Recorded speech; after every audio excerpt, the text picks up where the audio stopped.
Tere päevast, head jalgpallisõbrad, lugupeetud daamid ja härrad, oleme videopildi vahendusel Tallinnas, siin A Le Coq Arena kõrval paikneval Lilleküla harjutusväljakul, kus kohe mõne hetke pärast on algamas esiliiga 20. vooru kohtumine, mis viib vastamisi FC Flora U21 meeskonna ja Maardu linnameeskonna. Äärtel vasakul number 49 Marten Kukkonen ja paremal number 88 Artjom Jakovenko ning tulemusega esimese mängu oma koduväljakul FC Flora U21 Maardu vastu kindlalt 5-0 võitis, aga teises mängus, mis mängupildi, siin on ka hea võimalus esimene tulemaas juba Floral, aga väravaht tegi seal väga hea tõrje ja mänguseis UEFA Euroopa konverentsiliigas. Ja täna siin ka siis Maardul võimalus avanemas, aga seal on hästi vahel Gregor Kalvik, kuid avanemas nüüd standardolukord Maardu linnameeskonnale ja siin muidugi peavad nüüd floralased olema ikkagi väga-väga tähelepanelikud, sest väga Maardu poolelt selline tubli 20 meetri pealt siis Floral see karistuslöök praegu kasutada on. Ja Paltser vasakuga siit tuld annab ja posti raksatab pall väga hästi, selline hea langev samm korraga ja vaatame, kuidas siis täpselt saab. Siin nüüd saab Manucho oma tehnikat näidata, Manucho ja see mees palliga on väga ohtlik. Vasakule äärele ka, pall värab ette ja tabab raamistikku sellest olukorrast, siis pall vasakult äärelt nüüd teele läheb Lebedevi suunas. Lebedev lükkab värava ette, nüüd on Volkovil seal võimalus, nüüd on hea löögivõimalus avanemas, aga kas tuleb siit, Tatrik läheb hästi praegu vastu ja võib-olla oli nüüd natukene liitataks ja Floral on võimalus kiirelt vasturünnakale tulla.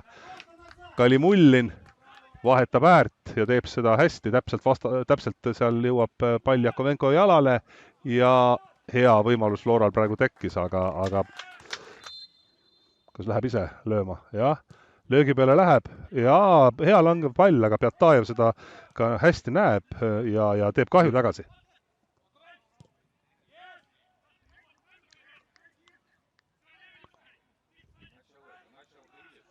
Ja hea võimalus Floralastel nüüd ja läheb see pall ikkagi väravast napilt mööda, väga lubav vasakult äärelt läbi minemine. Värav ette, aga Manuchoni see pall ei jõua. Manucho oli jällegi väga head positsiooni seal viiekastis leidmas, kuid Flora kaitse oli vahel ja sestap jäi see väga ohtlik olukord ikkagi praegu katkiseks. Nüüd on Volkovil võimalus, Volkov ja olemas ja Maardu linnameeskond lööb sellest olukorrast ära ja läheb seda kohtumist 1-0 juhtima. Kauge pealelöök ja sealt kellestki see pall ripsaka võttis ja sisse ta läks. Ja Maardu linnameeskond siis selles kohtumises leidis esimesena oma tera üles ja korralikult paneb Vladislav Tšurilkin sealt nüüd survet peale Flora keskkaitsjatele. Ja ongi Tšurilkin seal palliga. Tšurilkin lööb, Tatrik sai siit tõrje tehtud, aga väga hästi Tšurilkin praegu lülitab näidata. Samamoodi siis kaotused FC Levadia duubelmeeskonnalt ja Maardu linnameeskonnalt viimases omavahelises mängus.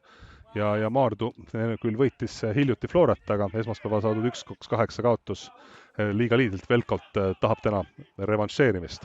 Ja siit saab Manucho nüüd hästi palli kätte, Volkov stardib värava ette ja Volkov on seal uhkes üksenduses ja lööb 2-0.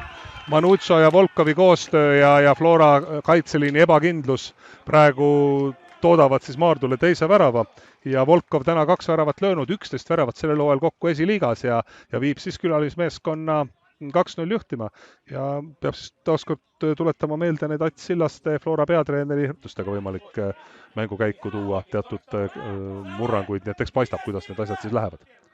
Ja Flora seisukohalt oleks kindlasti vaja üks värav tagasi lüüa ja siit see värav ka tuleb. Väga korraliku kuuli pani siit teele nüüd floralaste poolelt. Kohe ütlen, kes see oli. Staid.